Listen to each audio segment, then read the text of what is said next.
People that knew me knew about it, but I knew a lot of my district didn't know me. And I heard rumblings early on that the opposition was going to bring some stuff out about my drug addiction. Why would you vote for a drug addict? So I came right out with it. Did some full-page ads, did some mailer stuff, and just was frank with it. Welcome to this week's edition of Recovery Happens. My name is Patrick Patterson, Center Manager for BW Rock. Today we're going to be sitting down with one of our Michigan State representatives, JoeBellino, as he offers hope to encourage recovery. JoeBellino. I'm a state representative from the 17th District in Monroe, a little bit of Wayne County, and my wife and I also own a party store, so I work 7 days a week. I grew up in a pretty normal American family, a little bit of dysfunction, a lot of love, and we got everything we needed growing up. So I grew up in a small beach area. I was born in '58, and this area was built in the 30s and 40s for vacationers that came down from Detroit, lived on the water in Monroe County, and when there was no air conditioning, it was cooler to live there. When the wind blew off the lake, it's cooler. When air conditioning came in, people sold their cottages, and we lived in a little cottage that was 35 by 25. First 10 years of my life. I didn't realize how small it was till my first election. I walked it, and I met the owner, and I walked the outside and did the math, and I had no idea I was poor growing up. For the first 10 years, we lived in that house right there. Like a lot of people, the seed was planted when I was a lot younger. I was sent to counseling at 19 years old by a person who thought I had a problem. Even though I didn't think I had a problem, I placated this person and went to counseling. I soon quit counseling after 4 sessions when I realized it was getting too close to home. About 5 years later, life was sliding fast in a spiral.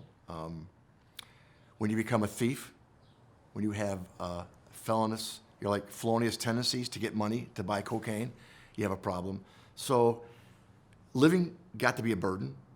Trying to do the next right thing in life was a burden. I couldn't do it. And then one day my father said to me, he was my boss, you're fired on Friday unless you get help. And it was just coincided with a real down time in my life, physically, mentally, spiritually. And he said that. And next day I went to go see a counselor. Went a couple times. She made me go to an AA meeting, and I got to it, and I opened the door, went to the room, sat on a couch, put my head down, and there was lots of laughter, lots of cigarette smoke, lots of loud talk. And then first time I looked up, the guy next to me on the couch, about 6 feet down, was a high school buddy of mine. One of my best buddies after high school. But I knew I was in the wrong spot when I saw him there, because he drank like an alcoholic. He passed out. He got in fights. I had to take him home, pour him in his house a lot. He couldn't drive. I wasn't like that. So I compared myself to Matthew and quit going to meetings. He was forced by the courts. About 2 months later, my father knew something was wrong, so then he called that counselor lady back he knew, and he said to me, you go to rehab by Friday, you're gone, and she already had a bed for me. So I went into rehab, and that was the start of the rest of my life. But the day I got out, Sunday morning, was the USFL championship game between the Detroit Panthers and I don't know who they played.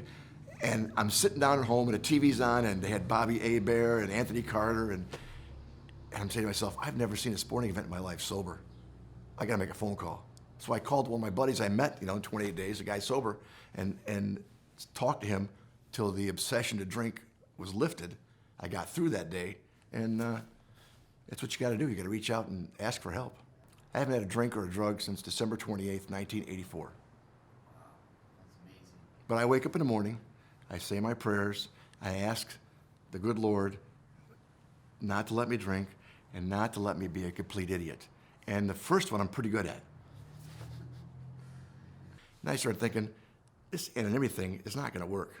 So I started going, next meeting, I'm JoeBellino. My relatives all knew about it, all my neighbors. I went back to my high school and said, look, I've been sober 12 months, 11 months, whatever it was. If you feel a need in your health class to come back and let me speak, I'd appreciate it. I could tell the kids, because I was younger, I was 26, and they identified with me, and I did that for a bunch of years. But I just felt that the anonymity thing was gonna hinder other people maybe getting the message. So let's fast forward 30 years.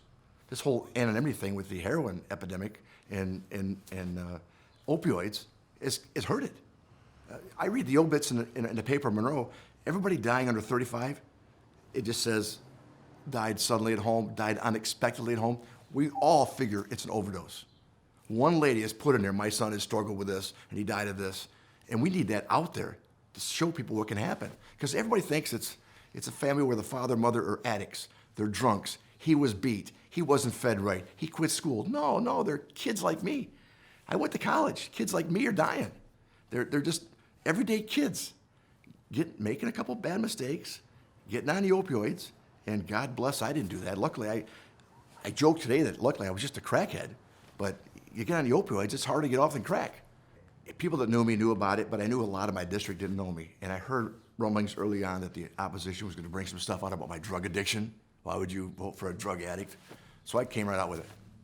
Did some full-page ads, did some mailer stuff, and just was frank with it. You're always gonna have haters. But for the most part, people appreciate the fact you're upfront, you're honest, you're tackling this every day, and you're trying to make a difference.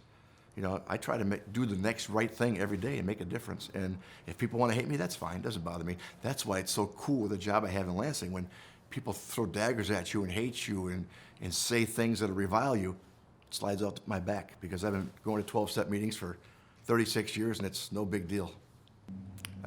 My biggest triumph is just waking up every day, staying sober, trying to do the next right thing. I'm happy my home group that me and 4 other guys started is still going on 37 years later. I made coffee for it on Thursday when I get back from Lansing. It's one of my favorite night, Thursday. I always tell my staff, don't schedule things on Thursday. I make coffee, I bring donuts, and we get there at 6. The meeting starts at 7. We laugh, we talk politics, we give each other a hard time for an hour, and then we have our meeting, and that's one of the things I'm most proud of. Still making coffee. Still make coffee. If you could do it all over again, would you do anything different? No, I'm not sure what I would change. Near the end, when living was a burden, and there was lots of weights on my shoulders, and I didn't think I could live life the right way, and life just sucked. And there's a big tree on Vivian Road. I go by every day to the highway and back. And I knew that if I hit that thing at 70 miles an hour with no seatbelt on, it wouldn't look like a suicide. And I got close to that. But luckily one day, my dad said, I'm gonna fire you. I got a moment of clarity, and things just hit together like a chemical reaction. Something happened. And I'm here today because I should be dead.